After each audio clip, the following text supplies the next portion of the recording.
ಬೋನಹಳ್ಳಿ ನಗರದಲ್ಲಿ ನಮ್ಮ ಶಾಲೆಯಲ್ಲಿ 2025-26ನೇ ವರ್ಷದ ಶಾಲಾ ವಾರ್ಷಿಕೋತ್ಸವ ಹಾಗೂ ಸರಸ್ವತಿ ಪೂಜೆ ಮತ್ತು 5ನೇ ತರಗತಿ ವಿದ್ಯಾರ್ಥಿಗಳಿಗೆ ಬೀಳ್ಕೊಡುಗೆ ಸಮಾರಂಭವನ್ನು ಬೋನಹಳ್ಳಿ ಶಾಲೆಯಲ್ಲಿ ನಮ್ಮ ಸರ್ಕಾರಿ ಹಿರಿಯ ಪ್ರಾಥಮಿಕ ಪಾಠಶಾಲೆಯಲ್ಲಿ ಈ ದಿನ ಆಯೋಜನೆ ಮಾಡಿದ್ದೀವಿ. ಈ ಕಾರ್ಯಕ್ರಮಕ್ಕೆ MLA ಅವರು ಬರ್ತಾ ಇದ್ದಾರೆ. ಸಾರ್ವಜನಿಕರು ಈ ಕಾರ್ಯಕ್ರಮಕ್ಕೆ ಬಂದು ನಮಗೆ ಸಹಕಾರವನ್ನು ನೀಡ್ತಾ ಇದ್ದಾರೆ. ಮತ್ತೆ ಸಂಜೆ ಸಾಂಸ್ಕೃತಿಕ ಕಾರ್ಯಕ್ರಮ 6 ಗಂಟೆಯಿಂದ ಶುರುವಾಗ್ತದೆ.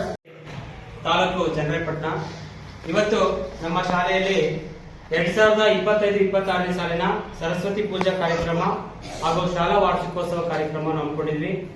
ಎಲ್ಲ ಪಾಲಕ ಮತ್ತು ಪೋಷಕರು ಅಭೂತಪೂರ್ವಕವಾಗಿ ತಾವೆಲ್ಲರೂ ಕೂಡ ಸಹಕಾರವನ್ನು ಯಾರೋ ಬಡವರು ಮಾತ್ರ ಓದ್ತಾರೆ ಅನ್ನೋ ಒಂದು ಅಸಡ್ಡೆಯನ್ನ ಹೋಗಲಾಡಿಸಬೇಕು. ಇವತ್ತು ನಮ್ಮ ಘನ ಸರ್ಕಾರ ಸಾಕಷ್ಟು ಸೌಲಭ್ಯಗಳನ್ನು ನಮ್ಮ ಸರ್ಕಾರಿ ಶಾಲೆಗಳಿಗೆ ಕೊಡ್ತಾ ಇದೆ. ಸ್ಮಾರ್ಟ್ ಕ್ಲಾಸ್ ಸೌಲಭ್ಯ ಇದೆ. ಅದೇ ರೀತಿ ನಾವು ಪ್ರೊಜೆಕ್ಟರ್ ಮುಖಾಂತರ ಪಾಠಗಳನ್ನ ಬೋಧನೆಯನ್ನು ಮಾಡ್ತಾ ಇದ್ದೀವಿ.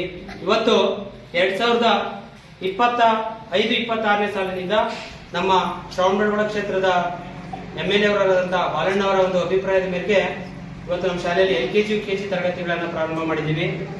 2026-27ನೇ ಸಾಲಿನಿಂದ ಸಂಪೂರ್ಣವಾಗಿ ಹಾಸನ ಜಿಲ್ಲೆ ಬೈಲಿಂಗ್ವೆಲ್ ತರಗತಿಗಳಾಗಿ ಪ್ರಾರಂಭವಾಗಿದ್ದು ನಮ್ಮ ಶಾಲೆಯನ್ನು ಕೂಡ ಇಂಗ್ಲಿಷ್ ಮೀಡಿಯಂ ತರಗತಿಯಾಗಿ ಮಾರ್ಪಟ್ಟಿದೆ.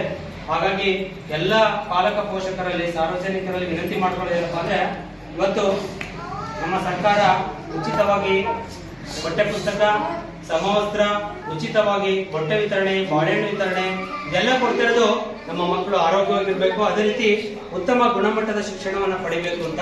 ಹಾಗಾಗಿ ಮುಂದಿನ ಒಂದು 2026-27ನೇ ಸಾಲಿನ ಶೈಕ್ಷಣಿಕ ವರ್ಷಕ್ಕೆ ತಾವೆಲ್ಲರೂ ಕೂಡ ತಮ್ಮ ಮಕ್ಕಳನ್ನ, ತಮ್ಮ ನೆರೆಹೊರೆಯ ಕುಟುಂಬದಲ್ಲಿರ್ತಕ್ಕಂಥ ಮಕ್ಕಳೆಲ್ಲರೂ ಕೂಡ ನಮ್ಮ ಸರ್ಕಾರಿ ಕಿರಿಯ ಪ್ರಾಥಮಿಕ